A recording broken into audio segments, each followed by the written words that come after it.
What's going on, EDL? Your commiss here, Nate Dogg. Week 1 in the books of the EDL.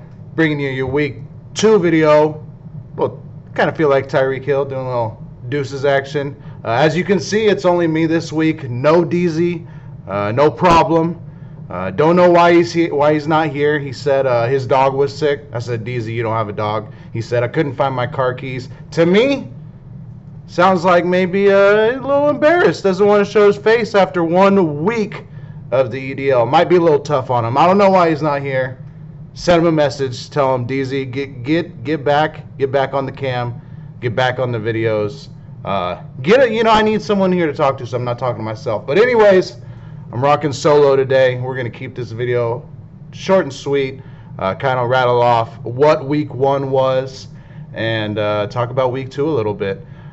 First, foremost, cover up some nonsense. I have fallen a little bit behind just since pretty much cut day as far as people's rosters, getting all the penalties put in there, get everything updated. I'm out of town this weekend, so I have all the time in the world. Out of town doing nothing, but I have all the time in the world to get everything updated, all the rosters back set, penalties, anyone that's missing contracts, I'll go back and find those. If I've missed something or if you want to whatnot, send me a message.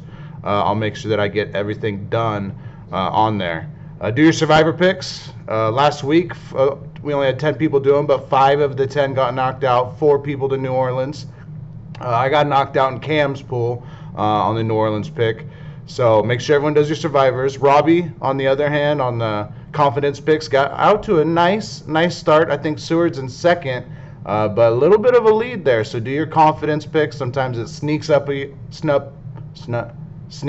on you on the Thursday night games, which is today. This was recorded before the game started, but probably won't get posted till after. Make sure you do your Thursday games, all your confidence picks. If you mess up on not getting your Thursday, but you want to do the other days, let me know. I think there's a way around that. Yeah, I think that's everything. Submit your lineups. I think everyone's good on that, but just make sure you do that. Week 1, we have a new team in the EDL. Not a new team name, same team. As I'm sure many of you noticed, the Berrien Frosters has retired. His name is no longer now known, I don't know, rebranded, relocated. There was no press release, but now known as the Wolf of Dynasty Street. Wolf of Dynasty Street. It's a mouthful. But name says it all, says what he's here to do. And you got a little facing hole going on the picture there. It's pretty good action. I like it. So we'll see if that name is going to be as successful as the Berrien Frosters. A lot to live up to. We'll see how it works out. Another thing, just looking week 1, what went on, I do a little shout out to knocking out all the survivor picks, but Ryan Fitzpatrick, free agent, finished 11th on the scoring list with 52 points. Something like 4 or 5 total touchdowns, 400 passing yards. Did awful well. We're going to look back to just kind of the games overall of last week. We had, let me get to the recaps. We're going to start with mine and DZ's, even though he isn't here. That's why he's not here right now. Anyways, he had a good. Some of his good younger guys had good games. Michael Thomas, Kenny Golladay, someone he's been very excited about, showed out, 23 points. Jamal Adams, 23 points. Had some good young guys. Those 3 guys combined for about 40% of his scoring. He put up 195 points. Outside of those big names, kind of floundered in some areas. Like we talked about before, though, he's got a young team. I do expect him to get better as the season goes on. Had a big day. Tyreek Hill coming at you. Good 42 points. Way to start out on the right note on the set it and forget it franchise. Moving forward, we're going to stay in the division. Everybody in the division, or everyone's division's got 2 winners and 2 losers right now. Now we're kind of moving to inter division kind of matchups in week 2. But we're going to go with Robbie and Cam. A lot of smack talk going on between these two.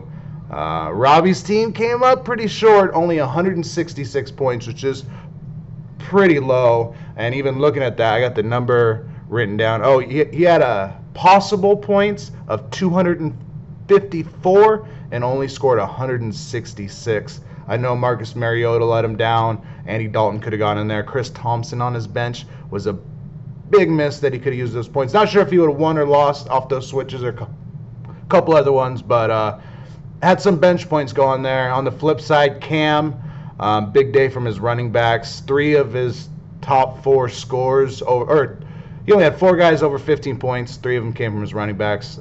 Win for Cam. Moving on to Rupp and Tito. Rupp with a big day, scoring all around, pretty solid. We know Rupp can do rough things out here. Drew Brees, 37 points, silly. Anyways, Tito, kind of his offense let him down. Outside of Phillip Rivers, his offense let him down. I'm sure he also has some guys on the bench that we'll get into his week 2 action that weren't there week 1. Good win for Robbie. Mac and Jacks against Pete, the Wolf of Dynasty Street. Wolf starting off to a good start, a 272, very respectable score. Mac and Jacks also put up 230. Mac and Jacks, you got to be happy with that. I mean, it's tough. Sometimes you get tough matchups, but pretty solid.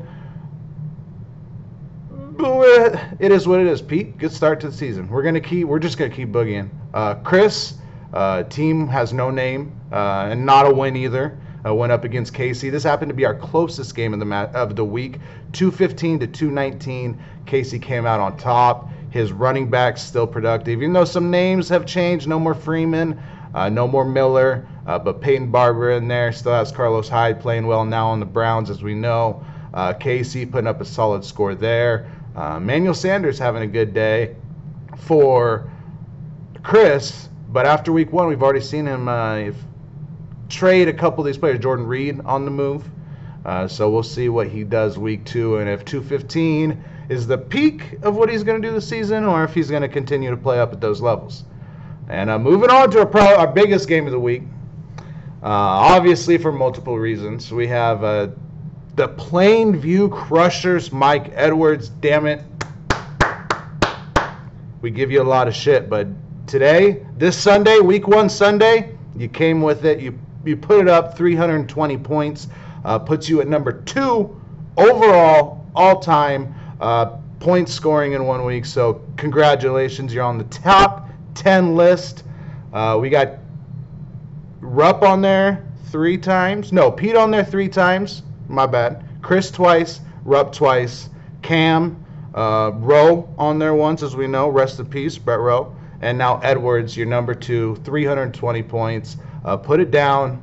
Congratulations again, one more time. And looking at the numbers, he had a possible points of 353 points. So I mean 320s. You could have had number 1. It was right there. A big day. James Conner showing up fantasy, 40 points out the gate. I mean, if Le'Veon Bell goes to maybe a new team and you got Conner and then Bell, your team looks like it might be pretty damn strong this year. Obviously off to a good start. Seward, you put up 269. That was good for 3rd best this week. Alvin Kamara, Antonio Brown, Mike Evans, your studs did their thing. They showed up, but I mean, it was a big matchup. Edwards came out on top. All the credit goes to him in building the team, but congratulations. Let's move on to week 2 previews. We're kind of gonna fly around. We're gonna start with Chris and myself. Again, this is now Chris without Jordan Reed. I did see in the thing he's got Devontae Adams, a little dinged up. That's tough. His team can't afford to necessarily have some of his main guys injured. Gonna need a big day from maybe some guys that didn't show up last week. Personally, obviously, I'm gonna like my team: Kenyon Drake, Todd Gurley, Kareem Hunt. I expect them to have big days. Tyreek Hill, T.Y. Hilton. So I like my squad. Chris, you'll find a win here coming up soon. Move on to Seward and Mac and Jacks. Two solid scores from week 1. Seward, again, you have guys like Kamara, who had a huge week 1. I believe they got the Browns this week, so you got to assume that he's going to have another big day. I know the Steelers are at home, so Antonio Brown, got to like him. Mike Evans did so well with Fitzpatrick. And then on the flip side, you're looking at Mac and Jax. He's one that kind of has some of these no-name guys that has really kind of turned a corner. Geronimo Allison, we saw him catch a big touchdown last week against the Bears. Sunday Night Football, Philip Dorsett, someone that many people written off. I know I owned him. I might have drafted him. But might finally have found a productive role in the Patriots offense. I know they need receivers. Dion Lewis outsnapped Derrick Henry by a ton last week. I think it's TJ Watt. Hey, TJ Watt in the lineup. There you go. You're thinking on it now. I like his team. I think I'm going to go with Seward here. Leonard Fournette, a little dinged up. We don't know if he's going to play. You need to be at full strength to beat Seward. I'm going to go Seward here, but again, I think Mac and Jax might be better than people expect. Moving on, we got Casey and Rupp. If I had to pick a game for game of the week, this would probably be it for me. Two solid teams, two respectable teams in the league, consistently finishing at the tops of their division. I'm going to go with Rupp here, but both teams, this should be a heavyweight fight.